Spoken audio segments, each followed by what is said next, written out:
अस्सलामुअलैकुम वरहमतुल्लाहि व तआला व बरकातुहू। उम्मीद है आप तमामी हज़रात खैर वाफ़ियत से होंगे। मेरे अज़ीज़ों, मैं हाफिज़ हुसैन, आप देख रहे हैं हुसैनी चैनल।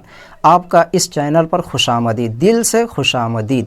अगर आप हमारे इस चैनल पर पहली मर्तबा आए हैं तो इस चैनल को सब्सक्राइब ज़रूर कीजिएगा ताकि आपके पास हमारी हर एक वीडियो आपके पास सबसे पहले पहुंच जाए। आखिरकार आपने प्ले वीडियो को कर दिया है तो मुकम्मल वीडियो को देख कर जाइएगा ताकि आपको भी मालूम चले कि आखिर अनभक्तों में इस तरह की अनभक्ति आखिर आती कहाँ से है, आखिर इस तरह के ये अल्फाज अपने जहन में लाते कहाँ से है और इस तरह की बात ये करते कहाँ से हैं।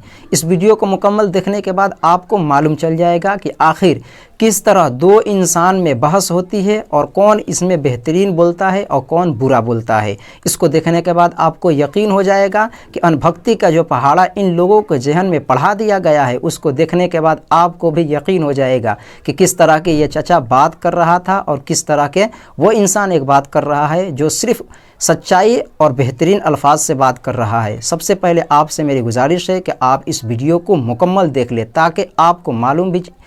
ताकि आपको ये मालूम चले कि किस तरह इंसान को अनभक्ति का पहाड़ा पढ़ाया गया है और उनसे वो अल्फाज निकलवाई जा रही है जिस अल्फाज को कोई इंसान की ज़रूरत नहीं है। तो इसको सबसे पहले आप देख लें। मोदी जी के शासनकाल में घोटाले कितने हुए हैं, भ्रष्ट सरकार है, सारे भ्रष्टाचारी मोदी जी के साथ हैं।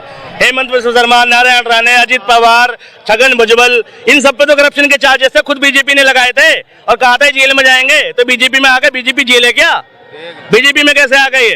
और कब होगी इन पे कार्रवाई? और देश का पैसा कब लौटाएंगे इन सब का? और पीएम केयर फंड में जो पैसा गया और दिल्ली की सड़क द्वारका वाली 250 करोड़ रुपए पर किलोमीटर खर्च हुआ, वो क्या? और ये टोल से पैसा जो आ रहा है, ठीक अरे यार, राशन बांट रहे हो तुम 80 करोड़ लोगों को। मैं कह रहा हूँ पेट्रोल सस्ता कर लो, पेट्रोल सस्ता कर लो, राशन अपने आप सस्ता हो जाएगा, लोग खरीद लेंगे। पेट्रोल डीजल की कीमत घटवा दो ना, राशन की फ्री बंटवा रहे हो। अगर डीजल 10 रुपए सस्ता हो जाएगा, मैं कह रहा हूँ देश की बहुत सारी चीजों पे कीमत घट जाएगी, अपने आप लोग खरीद लेंगे। भाई डीजल की कीमत घटवा दो, राशन क्यों बंटवा रहे हो फ्री? 8 महीने से तुम 4-5 आदमी आकर के रोज यही बात कर रहे हो और 8 महीने से तुम जितना कोसे हो ना, जितने चुनाव हुए हैं, तुम्हारी बात को जनता ने झुठला दिया, मोदी जी को जिता दिया। हम जितने मोदी जी के बड़ाई करे, हमारे साथ जनता खड़ा हुआ, जिसका परिणाम तुमने भुगत लिया। और फिर 2024 बवासीर इतनी जल्दी ठीक नहीं होती, बहुत लंबा कोर्स होता है बवासीर का। सुनो सुनो नहीं, सुनो तो सही। बवासीर खत्म होने वाली होती है, तभी क्या होता है, कुछ बीमारी फिर उभर जाती है, फिर बवासीर बढ़ जाती है। ठीक, सुनो, बवासीर जा रही। अच्छा सुनो, मोदी जी 400 पार, कुछ नहीं होना। बात तो दीजिए उनके सवाल का कि पेट्रोल डीजल का क्यों नहीं दाम कम? बेगर ये महंगाई, बेरोजगारी, भूखमरी, सारी चीज अगर होती तो मोदी जी जीतते, हार जाते। क्यों नहीं जाके हरवाते गाँव में? इनको है ताकत, जगह हरवाते। मैंने कहा बवासीर इतनी जल्दी ठीक नहीं होती, और ये समझ गए मैं इनकी बात कर रहा हूँ। मैंने ये भी नहीं कहा था कि मैं आपकी बात कर रहा हूँ, मैं तो वैसी कोई बात कर रहा था। सुनो, अब मोदी जी को गाली दें, मोदी जी को कुछ कहें, देखो हमें देशभक्त, देश के मुद्दों पे बात करते हैं। मेरे कहने से अगर एक आदमी का भी मन बदलता है ना, तो मेरा काम हो गया। सुनो, मेरा काम हो गया। हाँ बिल्कुल, राजनीतिक बात ही है। कम से नहीं सुनो, बात वो होनी चाहिए किस मुद्दे पे मोदी जी नहीं आना चाहिए और किस मुद्दे पर राहुल गांधी आना चाहिए, बात ये होनी चाहिए। मुद्दों पे मोदी के नहीं। मैं सिर्फ इनसे पूछा, मोदी जी के पास कौन सी मिनिस्ट्री है? बताओ ना, एक मिनट। मोदी जी के पास कौन सी मिनिस्ट्री है? कौन सी मिनिस्ट्री है? किस मिनिस्ट्री में काम करते हैं? प्रधानमंत्री तो है। जैसे नितिन गडकरी पे सड़क परिवहन मंत्रालय है, सड़क परिवहन में काम हुआ है बहुत अच्छा। मोदी जी के पास कौन सी मिनिस्ट्री है जो उन्होंने काम किया? बताओ कौन सी मिनिस्ट्री है मोदी जी के पास? मोदी जी से पूछते हो, अपने आका केजरीवाल से। अभी मोदी जी से। मोदी जी सुन लो, मोदी जी के पास अगर कोई मंत्रालय नहीं है तो मोदी जी के पास सारे मंत्रालय है और सबके चौकीदार हैं और देश के भी चौकीदार हैं। और देश हमें चौकीदार नहीं चाहिए, देश में सरदार चाहिए, सरकार चाहिए। चौकीदार मालिक की सुनता, मालिक कौन है? गौतम अडानी, मुकेश अंबानी, उसी का तो चौकीदार है। अभी देखो तुम मालिक कौन है पता चल गया। देखो अभी हुआ ना गुजरात में, जामनगर में सेना का एयरपोर्ट था, ठीक, और तुरंत 1 महीने के अंदर अंदर क्या हुआ, उसे इंटरनेशनल एयरपोर्ट बना दिया। ठीक, मालिक के कहने पर मोदी जी ने। भाई एयरफोर्स का एक स्टेशन है जहां जो बहुत सेंसिटिव होता, पाकिस्तान से बहुत करीब है, ठीक है, लेकिन मुकेश अंबानी के गेस्ट आने थे तो जामनगर के एयरफोर्स स्टेशन को इंटरनेशनल एयरपोर्ट बना दिया 1 महीने के अंदर अंदर। यह है चौकीदारी मोदी जी की, ठीक। और आज की डेट में, ठीक है, सबसे ज्यादा इस देश का सबसे ज्यादा कर्जा किस पे पता है तुम्हें? मुकेश अंबानी पे ही है, 3 लाख करोड़ का, ठीक। और उसके बावजूद, ठीक, उसके बावजूद तुम उसका एक पत्ता नहीं हिला सकते। ये बताओ मोदी जी ने कितनी बार गौतम अडानी के खिलाफ बोला, कितनी बार मुकेश अंबानी के खिलाफ बोला? कई हजार करोड़ की ड्रग्स पकड़ी गई थी गौतम अडानी के उस पे, ठीक है।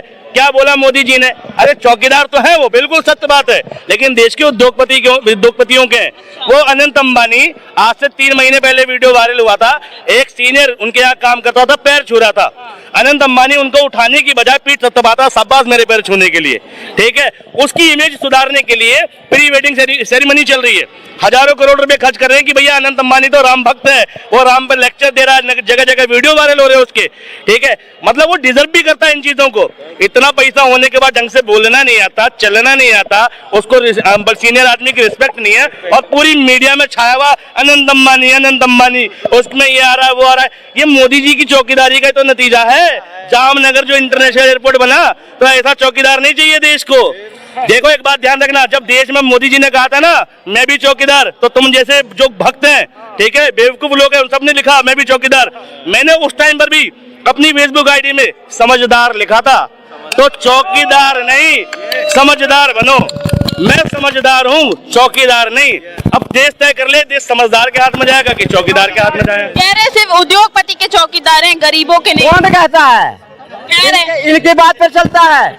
मोदी जी किसके चौकीदार हैं, किसके कर रहे हैं, और देश की जनता सब समझ। सिर्फ अडानी अंबानी के लिए काम कर रहे हैं। कौन कर रहा है? अडानी अंबानी देश के लिए काम कर रहा था, काम हो रहा है, काम करेगा नहीं। और सवाल इनकी बात क्या है? तो ये इनके पास कोई मुद्दा नहीं है। और इतने ही अगर ये यहाँ पर भाषण दे रहे हैं ना, तो जिस पार्टी का मोदी जी के पास अभी क्या नहीं मुद्दा? कर रहा, जिस पार्टी के पास कहते ना, वो पार्टी आज क्यों बैकफुट गया कांग्रेस? क्योंकि उसने देश की जनता, आज अडानी अंबानी, ये मुद्दा सबको क्यों नहीं सड़क पे उठाया, क्यों नहीं सड़क पे लड़ाई करी, क्यों नहीं संसद में लड़ाई करी? नहीं लड़ाई करा, तभी तो आज बैकफुट पर में है। और जिसने लड़ाई लड़ी वो आज सत्ता के शासन में है। कह रहे हैं कि बैकफुट पे है कौन?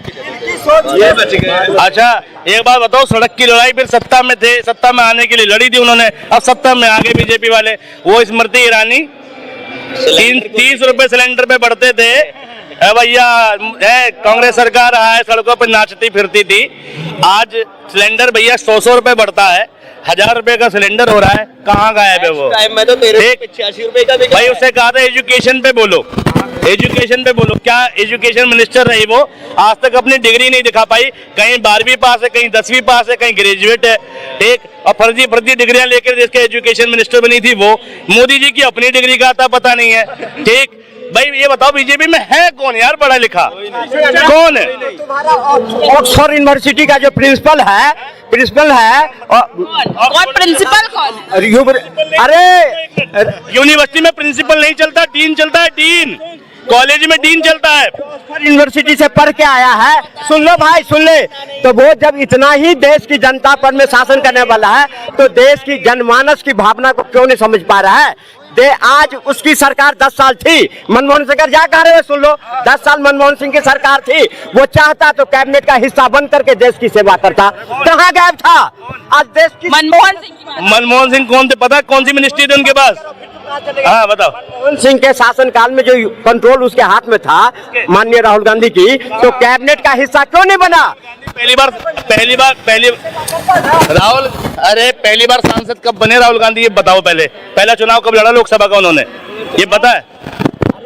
मैं तो अमेठी से चुनाव लड़के गया था संसद में, वही जब फाड़ा था बिल को, मनमोहन सिंह के बिल को किसने फाड़ा था पार्लियामेंट में? राहुल गांधी ने फाड़ा था।